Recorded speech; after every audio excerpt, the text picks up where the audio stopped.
అందుకే ఒక ఆయన చాలా స్వారస్యంగా ఒక మాట చెప్పాడండి.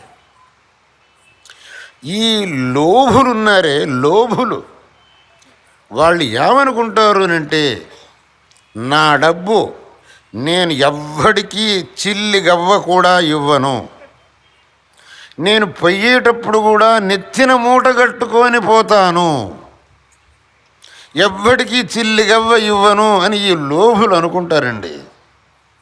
ఆయన అన్నాడు, నువ్వు అనుకునేది మంచిదే, కానీ నువ్వు పోయేటప్పుడు నెత్తిన మూట కట్టుకొని పోవాలంటే దానికో విధానం ఉందయ్యా. ఏమిటి విధానం అని అంటే, ఇవాళ రోజున సత్పాత్రలో దానం చెయ్యి, అది నీ నెత్తిన మూటకతో వస్తుంది. ఇవాళ సత్పాత్రలో దానం చేశావంటే అదే నీతో పాటు వస్తుంది. మృతోప్యర్థన్న మోక్ష్యామి బద్ధ్వా నేష్యామి మూర్ధని ఇతి చేత్ సుదృఢా బుద్ధి పాత్రే దేయమశంకితం.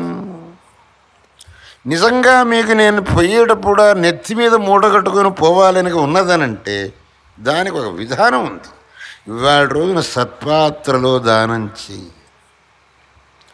మీరు యాత్రకు వెళుతున్నారండి, యాత్రకు మీకు 30,000 రూపాయలు కావాలి, కానీ ఇక్కడి నుంచి 30,000 చేతిలో పెట్టుకొని తీసుకోకపోతే కుదరదు. దానికి మీరేం చేస్తున్నారు, ఇక్కడ బ్యాంకులో వేస్తున్నారు, ఢిల్లీకో ఎక్కడో పోయి ఏటీఎంలో తీసుకుంటున్నారు డబ్బు. అక్కడికి పోయి అక్కడి నుంచి బదిరీ యాత్రకి డబ్బు కావాలి కదా అని చెప్పేసి అక్కడ ఏటీఎంలో డబ్బు తీసుకుంటున్నారు. అట్టాగే శాస్త్రం కూడా ఏం చెబుతున్నది అంటే, నువ్వు ఇక్కడ సత్పాత్రలో దానం చేయి, నువ్వు ఏటీఎంలో డబ్బు తీసుకున్నట్టు పై జన్మలో నీకు అది నీ చేతికి వస్తుంది.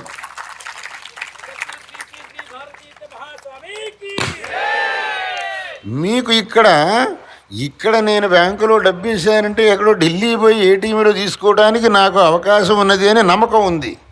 ఆ నమ్మకం శాస్త్రం మీద ఎందుకు రావటం లేదు మీకు?